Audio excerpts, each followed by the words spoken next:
আসসালামু আলাইকুম সবাইকে। দক্ষিণ কোরিয়া থেকে জোয়ান বলছি। কোরিয়াতে আসার পর আজকে আমি ফার্স্ট বাইরে বের হলাম কোম্পানি থেকে। ওদের সাথে ঘুরতে বের হলাম। অ্যাকচুয়ালি আমাদের সাথে ৫ জন ফিলিপাইনের ফ্রেন্ডস এবং আমরা ৩ জন বাঙালি থাকি। ৫ জন ফিলিপাইনের ফ্রেন্ডস থেকে একজন ওনার ১০ বছর পূর্ণ হয়ে গেছে। উনি কয়েকদিন পরে ২-৩ দিন পর চলে যাবে। তার জন্য উনি আজকে পার্টি অ্যারেঞ্জ করছে। অ্যাকচুয়ালি ওই টিয়া কালারের যে টি শার্টটা পরা আছে উনি চলে যাচ্ছে। উনি আজকে আমাদের আজকের জন্য পার্টি থ্রো করলো। দক্ষিণ কোরিয়ার রাস্তাঘাট দেখতে খুবই ভালো লাগতেছে। অ্যাকচুয়ালি একটা সময় খুব স্বপ্ন ছিল যে দক্ষিণ কোরিয়াতে আসবো আসবো আসবো। আসার প্রসেসটা কত দীর্ঘ হয় যারা এই লাইনে আছে তারাই জানে। সবসময় টিভিতে বা মোবাইলে দেখতাম। এখন আমি এই জায়গায় আছি। অ্যাকচুয়ালি এটা মনে হচ্ছে যেন আমি কল্পনাতেই আছি, স্বপ্নের রাজ্যে আছি। যাই হোক, আমরা এখন রাস্তা পার হব। এই যে আমরা হোয়াংদান বোদো জেব্রা ক্রসিং পার হওয়ার জন্য নিচে যে লাইটটা আছে, সেই লাইটটা যখন সবুজ হবে তখন আমরা হাঁটা শুরু করবো।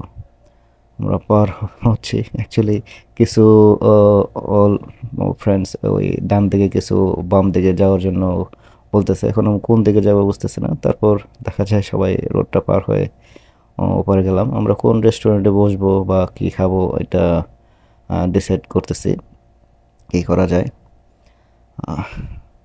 হাঁটতেছি সামনের দিকে, আর আমি ডানে বামের ভিউ দেখতেছি। এক ভাই দৌড়ে, দেখা যায় যেহেতু সিগন্যাল পড়ছে রাস্তা পার হওয়ার, দৌড়ে উনি পার হওয়ার চেষ্টা করতেছে। এটা হচ্ছে ইন্ডিয়ান রেস্টুরেন্ট। অ্যাকচুয়ালি ফ্রাইড চিকেনগুলো ইন্ডিয়ান রেস্টুরেন্টগুলোতেই বেশিরভাগ দেখা যায়। এই বাসগুলা, আমরা যে এরিয়াতে থাকি সেই এরিয়া থেকে তেমন একটা বাস ফ্যাসিলিটি নাই। একটা বাস আছে, তাই আমরা ট্যাক্সি করে আসছি। এটা হচ্ছে সাংগুরি এরিয়াতে। সাংগুরি এরিয়াতে অ্যাকচুয়ালি নর্মালি বাঙালিরা আসে বাজার করার জন্য। এটা হচ্ছে নুরেবা গানের আসর। এখানে লাইভ মিউজিকের সাথে খাওয়া যায়। অ্যাকচুয়ালি নিজেরই গান গাওয়া যায় এবং খাবার খাওয়া যায়, কিন্তু আমাদের ব্যাড লাক বন্ধ ছিল। তারপর একটা আমরা কোরিয়ান রেস্টুরেন্ট আসলাম। এসে এখানে ওই কাঁচা খাবার টাবার দেবে, সেটা আমরা নিজেরাই লাইভ কুক করে খাবো।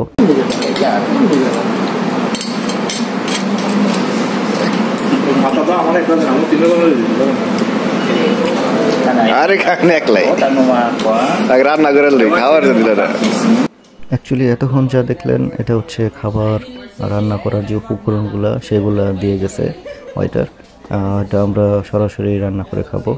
অ্যাকচুয়ালি ফিলিপাইনের ফ্রেন্ডসগুলো শুকরের মাংস খাওয়াবে, তাই ওরা ৫ জন আলাদা বসে এবং আমরা ৩ জন বাঙালি আলাদা বসে আমরা গরুর মাংস রান্না করে খাবো। লাইফ রান্না করে খেলাম। ওরা আবার সাথে একটু সোল খাচ্ছে, অ্যালকোহল যাকে বলে। আর আমরা দেখা যায় টুক নিয়েছিলাম। রবার্টও মজা করতেছিল। ভালো একটা সময় কাটলো ওদের সাথে। সবাই দোয়া করবেন। আল্লাহ হাফেজ।